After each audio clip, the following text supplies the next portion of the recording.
It's good. It's a good question. We do kid around a little bit, but it was fast and furious, and it was a lot of hours, and I was thankful for it because it really kept you in the moment and in this character, and it really helped form a very deep bond between Alex and I.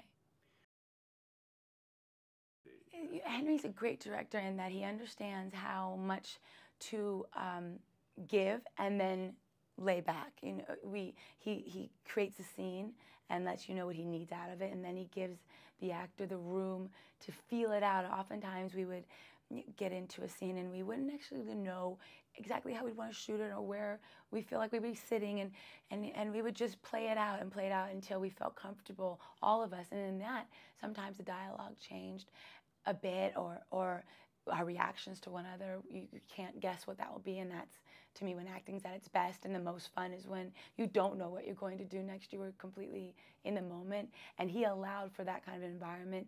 And even better than that, he really never had the camera in your face.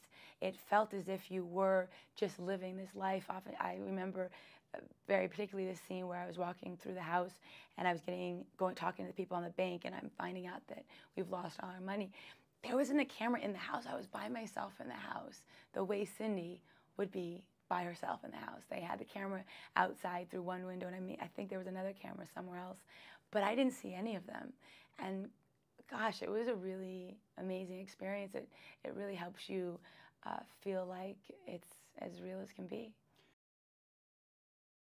I used to knock on wood. I knock on it every day. Oh my God. I'm like, when they ask you for your social security number, I'm like, do I have to give that? Okay, because I'm scared. And I've had so many friends have that credit card fraud and identity theft.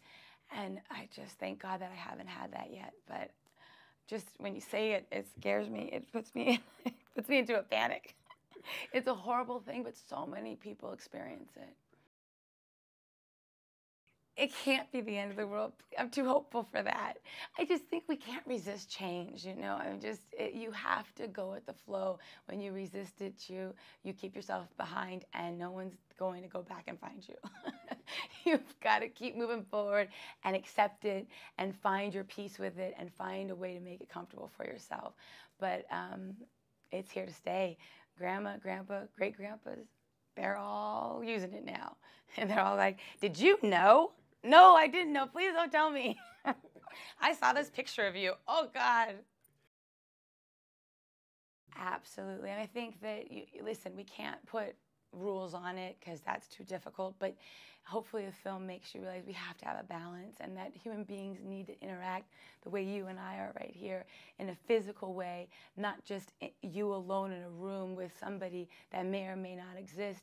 And I think that that's when you see the crimes that you've seen in America and the great tragedies, is that people have become so disconnected and living in their own bubble. And as human beings, we need to interact with one another, and we need to, butt heads and confront one another and love one another and hug one another. We need that physical contact. And so hopefully this film makes people realize we need to have more balance.